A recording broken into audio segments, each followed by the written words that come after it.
नमस्कार प्रिय दर्शकों, आप सभी का इस पावन और पवित्र कहानी में हार्दिक स्वागत है। यह कहानी भगवान शंकर और माता पार्वती की महिमा की कहानी है और लक्ष्मी और कुलक्ष्मी दो बहनों की कहानी है। सावन का पावन महीना चल रहा है और इस महीने में यदि भगवान शिव की आप इस कहानी को सुनते हैं और अपने परिवार को सुनाते हैं तो आपके सारे पाप कट जाएंगे, आपके घर में सुख समृद्धि का वास होगा। तो चलिए इस ज्ञानवर्धक कहानी को शुरू करते हैं। बहुत समय पहले की बात है। एक नगर में एक राजा राज्य करते थे। वह राजा बहुत ही दानी और प्रतापी थे। वह गरीबों की सहायता करते, दीन दुखियों की मदद करते और जितना हो सके गरीबों का कल्याण करते रहते थे। उनके दिन बड़े अच्छे से बीत रहे थे। उनकी रानी भी बहुत सुंदर और सुयोग्य थी। वे रानी भी दीन दुखियों की सहायता करने में कभी कमी नहीं करती थी। धीरे धीरे समय बीतता गया और रानी गर्भवती हुई। जैसे ही उनके प्रसव काल का समय आया, उन्होंने एक कन्या को जन्म दिया। लेकिन कन्या को जन्म देते ही रानी स्वर्ग सिधार गई। रानी की मृत्यु हो गई। जब आया ने यह खबर सुनाई कि रानी ने एक पुत्री को जन्म दिया है, लेकिन पुत्री को जन्म देते समय रानी की मृत्यु हो गई है, तो राजा बहुत दुखी हुए और अपनी पुत्री को वह कुलक्ष्मी मानने लगे और कहने लगे कि मेरी बेटी तो जन्म लेते ही अपनी माँ को खा गई, तो यह लक्ष्मी कैसे हो सकती है? इसके लक्षण शुभ कैसे हो सकते हैं? यह तो अशुभ लक्षणों वाली कुलक्ष्मी बेटी है। मैं तो इसका मुख भी नहीं देखना चाहता, इसलिए आया, हो सके तो इसे मार दो, क्योंकि यदि यह जीवित रही तो इस राजपाट को भी नष्ट कर देगी और हो सके कि मेरे भी प्राण हर ले, क्योंकि इसके लक्षण तो शुभ नहीं हैं। जब आया ने महाराज की ऐसी बातें सुनी तो कहने लगी कि हे महाराज, आप कैसी बातें कर रहे हैं? फूल सी नाजुक कन्या है आपकी, आप इसे नहीं रखना चाहते, इसे नहीं पालन पोषण करना चाहते, तो कोई बात नहीं, इस कन्या को मुझे दे दीजिए। आप इसे राजमहल से मत निकालिए।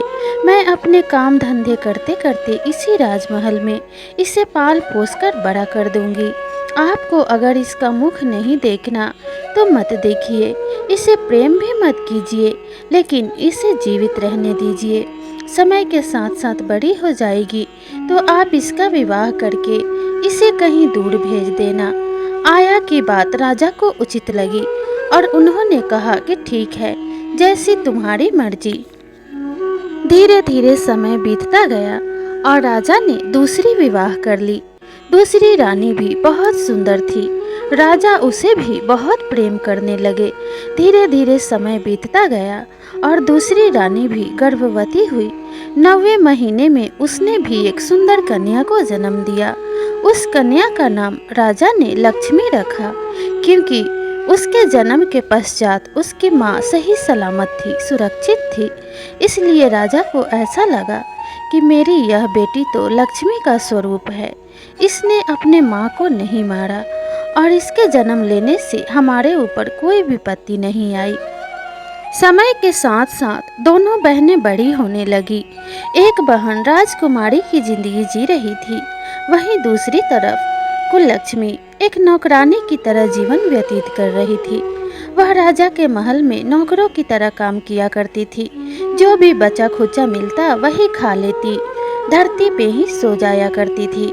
इसी तरीके से लक्ष्मी और कुलक्ष्मी दोनों बड़ी होने लगी।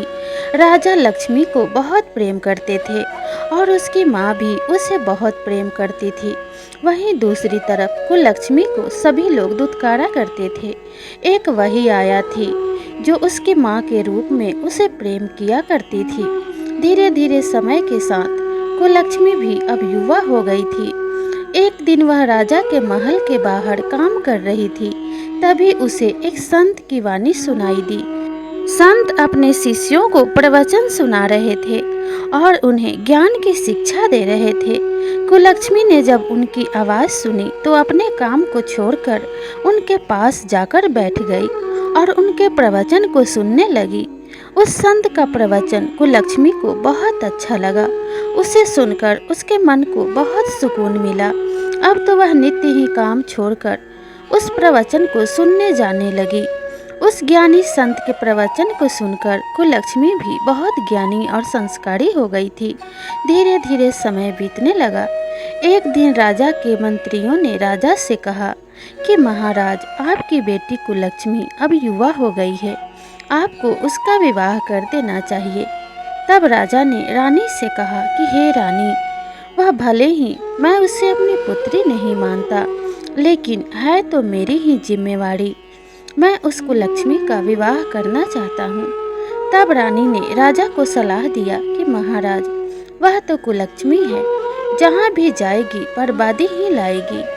इसलिए आप उसका विवाह ऐसे घर में कीजिए जिसके पास बर्बाद होने के लिए कुछ भी ना हो, क्योंकि अगर आप उसका विवाह अच्छे परिवार में भी कर देंगे तो उससे भी वह बर्बाद कर देगी। तो किसी अच्छे भले परिवार को बर्बाद क्यों करना? उसके लिए आप कोई अंधा लड़का ढूंढिए जिसे कुलक्ष्मी की कमियां दिखाई न दे और वह उसे स्वीकार कर ले। नहीं तो अगर आप किसी अच्छे लड़के से कुलक्ष्मी का विवाह करेंगे तो वह वापस लौटकर आप ही के दरवाजे आएगी, क्योंकि उसे कोई भी नहीं रखेगा। राजा को भी अपने रानी की बातें अच्छी लगी और राजा ने अपने मंत्री और पंडितों से कहा कि तुम लोग मेरे पुत्री के लिए एक अंधे और गरीब लड़के की तलाश करो। जब पंडितों ने ऐसा सुना तो कहा कि ठीक है महाराज, हम ऐसे ही वर की तलाश करेंगे। और वह कुलक्ष्मी के लिए एक गरीब लड़का ढूंढने निकल पड़े। जब वे लड़का देखने जा ही रहे थे तो रास्ते में उन्हें एक गरीब भिखारन बैठी हुई दिखाई दी। उस गरीब भिखारन के साथ उसका एक अंधा पुत्र भी बैठा हुआ था। तब पंडित ने उस बुढ़िया से कहा कि बूढ़ी माँ, क्या आप अपने पुत्र का विवाह करना चाहती हैं? तब बुढ़िया ने कहा, मैं अपने पुत्र का विवाह कैसे कर सकती हूँ? मेरा पुत्र तो अंधा है। अगर मैं अपने पुत्र का विवाह करूँगी तो इसके पत्नी का खर्चा कौन चलाएगा? इसके पत्नी का पालन पोषण कैसे होगा? मेरा पुत्र ना तो कमा सकता है और ना ही देख सकता है। तब पंडित ने कहा कि बूढ़ी माँ, अब बिल्कुल चिंता मत करो। आपके पुत्र के लिए राजा की लड़की का रिश्ता आया है। आपके तो भाग्य ही खुल जाएंगे। इसलिए आप विवाह करने के लिए तैयार हो जाओ। पंडित की बात सुनकर वह भिखारन अपने बेटे का विवाह करने के लिए तैयार हो गई और राजा की लड़की के साथ उस भिखारन के बेटे का विवाह हो गया। अब शादी करके राजा की कुलक्ष्मी बेटी उस भिखारी के घर चली गई। जब वह वहां पे पहुंची तो उसने देखा कि उसके घर में तो कुछ भी नहीं है। तब उसने अपने सासू माँ से पूछा, सासू माँ, मैं भोजन में क्या बनाऊं? मुझे जो चावल मिला है मैं वही बना लेती हूँ। तब भिखारन बुढ़िया ने कहा कि ठीक है बेटी, तुम्हें जैसा ठीक लगे। तब राजा की बेटी ने जो उसे चावल मायके से मिले थे उसी चावल को पका लिया और अपनी सासू माँ और अपने पति को खाने को दे दिया। लेकिन उसके खाने के लिए कुछ भी नहीं बचा, क्योंकि चावल बहुत ही थोड़े से थे। इसलिए वह भूखी ही सो गई।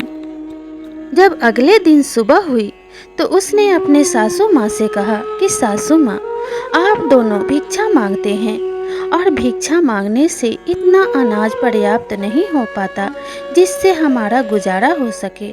इसलिए अगर आपकी आज्ञा हो तो मैं भी कुछ काम कर लूं।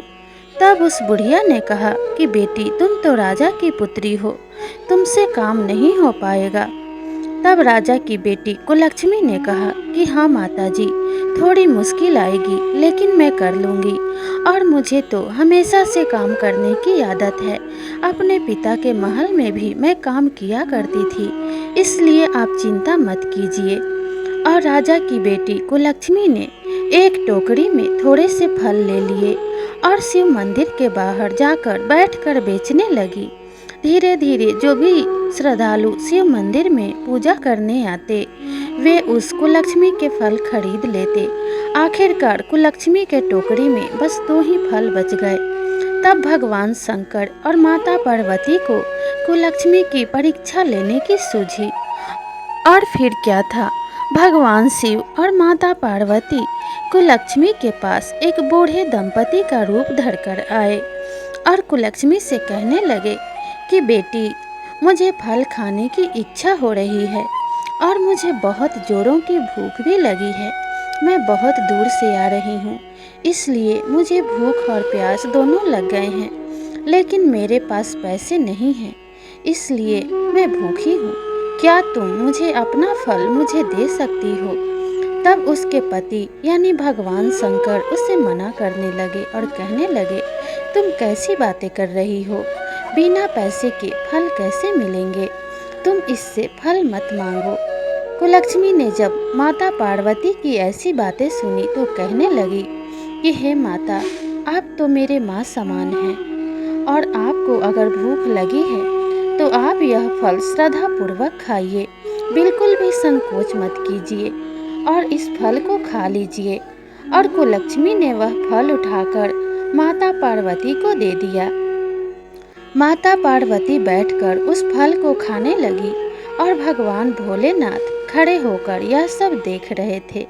जब माता पार्वती ने उस फल को खा लिया तो वहीं पे लेट गई और कुलक्ष्मी से कहने लगी, हे बेटी, मैं बहुत दूर से चलकर आई हूँ, इसलिए मेरे पाँव दुख रहे हैं, क्या तुम दबा दोगी? तब कुलक्ष्मी ने कहा कि माता, एक माता का सेवा करना तो पुत्री के लिए सौभाग्य होता है और मेरी माँ तो मुझे छोड़कर बचपन में ही मर गई थी, इसलिए मेरे पास सब कुछ है, लेकिन एक माँ नहीं है। एक पति है, एक सास है, एक पिता भी है, लेकिन मेरे जीवन में एक माँ की ही कमी रह गई थी। आज आपने वो भी पूरी कर दी। और खुशी खुशी कुलक्ष्मी माता पार्वती के पैरों को दबाने लगी। माता पार्वती को नींद आ गई और उनके नींद आते ही उनके चेहरे पे पसीने की बूंदें टपकने लगी। कुलक्ष्मी ने जब यह देखा तो अपने साड़ी के पल्लू से माता पार्वती के मुख पे हवा करने लगी, जिससे माता पार्वती को बहुत ही शीतलता का अनुभव हुआ।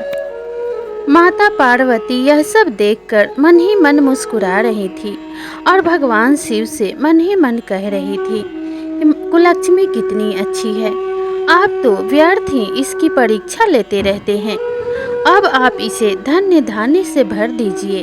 तब भगवान शिव ने माता पार्वती से कहा कि आप ही दुर्गा, आप ही सरस्वती और आप ही लक्ष्मी हैं, आप ही क्यों नहीं इसे धन्य धान्य दे देती हैं। तब माता पार्वती ने कहा कि जैसी आपकी आज्ञा। और माता पार्वती उठी और कुलक्ष्मी से कहने लगी कि हे पुत्री, मैं तुम्हारी सेवा और भक्ति भाव से बहुत प्रसन्न हूँ, बोलो तुम्हें क्या चाहिए। तब कुलक्ष्मी ने कहा कि हे माता, आपकी कृपा से मुझे किसी चीज़ का दुख नहीं है, लेकिन मेरे पति के नेत्रों से दिखाई नहीं देता, अगर आप उन्हें अच्छा कर दें तो आपकी बड़ी मेहरबानी होगी। तब माता पार्वती ने कुलक्ष्मी के हाथों में भभूत से भरा एक थैली दे दिया और कहने लगी, इस भभूत को ले जाओ और ले जाकर अपने घर में रख देना, सब अच्छा होगा, सब मंगल होगा। कुलक्ष्मी ने बड़े ही श्रद्धा भाव से उस भभूत को लिया और ले जाकर अपने घर चली गई। कुलक्ष्मी ने घर जाकर सारी बातें अपने सास को बताई तो सास ने कहा कि बेटी, साधु संतों के भभूत को बड़े ही संभाल कर पूजा स्थान में रखना चाहिए और जाकर इसे तुम पूजा के जगह पे रख दो।